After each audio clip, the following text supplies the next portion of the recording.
Good morning students. आज हम ICSE की क्लास 9th और 10th में पढ़ाई जाने वाली हिंदी की पुस्तक साहित्य सागर से पाठ 1 जो कबीरदास जी द्वारा लिखित है साखी के विषय में पढ़ेंगे। कबीरदास जी अपने समय के प्रसिद्ध एवं उच्च कोटि के संत थे। इनका जन्म सन 1398 में वाराणसी में हुआ और इनकी मृत्यु सन 1495 में मगहर में हुई थी। जनश्रुति के अनुसार इनका जन्म एक ब्राह्मणी से हुआ था, परंतु माँ ने लोकलाज के भय से इन्हें लहरतारा तालाब के किनारे छोड़ दिया। बाद में नीरू और नीमा नामक जुल्हा दंपति ने बालक को उठा लिया और इनका लालन पोषण किया था। कबीरदास जी पढ़े लिखे नहीं थे बच्चों, परंतु इनका व्यक्तित्व बहुत प्रभावशाली था। ये कवि, भक्त, महात्मा और समाज सुधारक थे। इनका धार्मिक दृष्टिकोण संकीर्णता, कट्टरता और बाह्य आडंबरों से परे उदारता, सहिष्णुता और मानव प्रेम पर आधारित था। ये ईश्वर के निर्गुण रूप में विश्वास करते थे। इन्होंने हृदय की पवित्रता और सत्य के द्वारा ईश्वर प्राप्ति का उपदेश दिया। इन्होंने हिंदुओं और मुसलमानों की धार्मिक कुरीतियों पर कठोर प्रहार किया। ये एक बहुत बड़े क्रांतिकारी थे। समाज में इन्होंने जो क्रांति की उसके कारण ये अमर हो गए।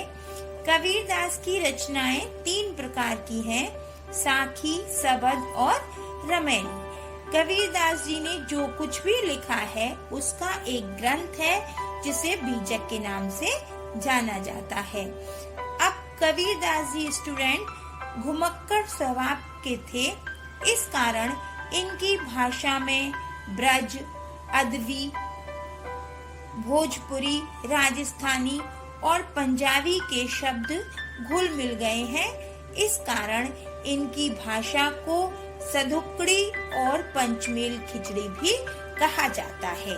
कबीरदास जी के जीवन परिचय के बाद अब हम उनकी साखियों का अर्थ पढ़ते हैं जो उन्होंने समाज को सुधारने के लिए लिखी थी।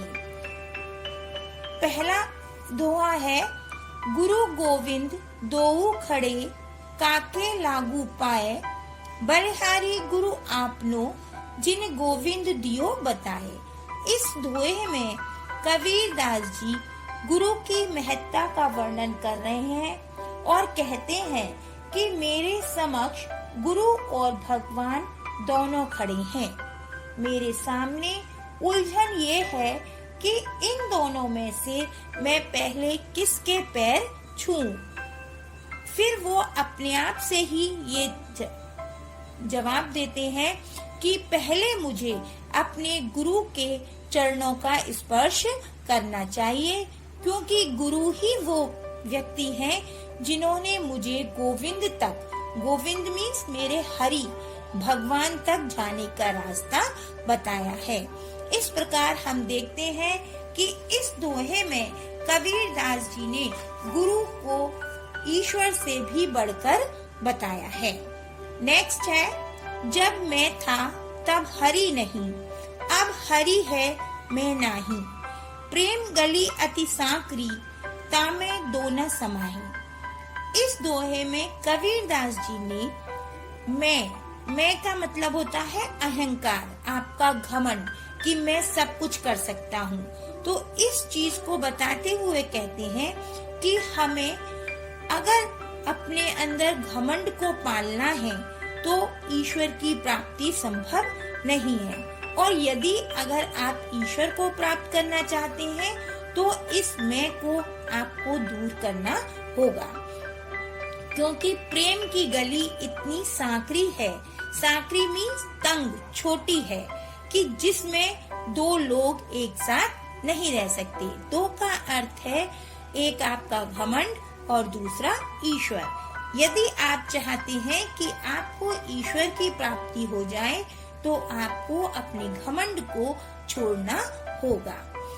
नेक्स्ट है नंबर 3, कंकड़ पाथर जोड़कर मस्जिद लई बनाए, ताचड़ मुल्ला बाग दे क्या बहरा हुआ खुदाए।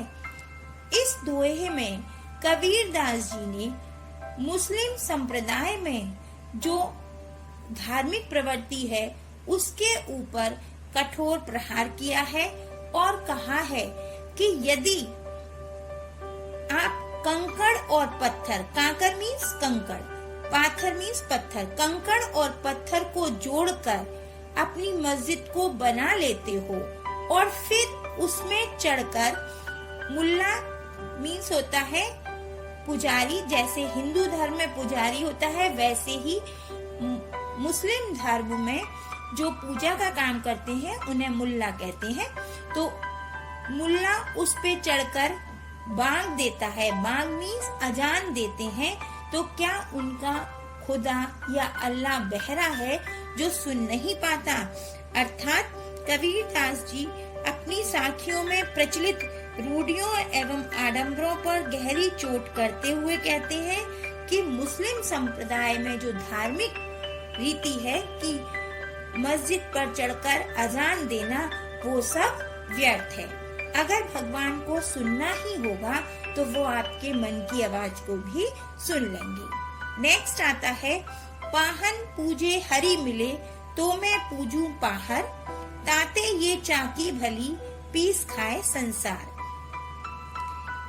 इस दोहे में कबीरदास जी हिंदुओं की मूर्ति पूजा पर करारा व्यंग करते हुए कहते हैं कि यदि पत्थर पूजने से भगवान मिल जाएं, तो मैं किसी छोटे मोटे पत्थर को नहीं बल्कि पूरे पहाड़ की पूजा करूं। कबीरदास जी कहते हैं कि पत्थर की बनी उस मूर्ति से तो अच्छा है कि मैं चक्की को ही पूज लूं। चक्की होती है जो पत्थर की पाट से बनी होती है जिसमें अनाज पीसा जाता है। तो कबीरदास जी हिंदुओं की मूर्ति पूजा का खंडन करते हुए कहते हैं कि मैं पत्थर पूजने से तो अच्छा है उस चक्की की पूजा करूं जिसके द्वारा पीसे हुए अनाज से यह संसार रोटी बनाकर खाता है और अपना पेट भरता है। नेक्स्ट है, सब धरती कागज करो, लेखनी सब बन राय, सात समन की मसी करो, हरि गुण लिखा न जाए। इस दोहे में कबीरदास जी ईश्वर के गुणों को अनंत बताते हुए कहते हैं कि यदि मैं सब धरती, सारी धरती को कागज, इट मीन्स कागज बना लूं, लेखनी और कलम सब बन रहा है, जंगलों के पेड़ों को यदि मैं कलम बना लूं, 7 समुद्रों की मसी करूं, यानी कि जो 7 समुद्रों का जो पानी है उसकी मैं शाही बना लूं, फिर भी ईश्वर के गुणों को लिख नहीं सकता। अर्थात ईश्वर के गुण इतने असीमित हैं और अपरंपार हैं जिनको मैं इन सब चीजों के द्वारा भी लिख नहीं सकता।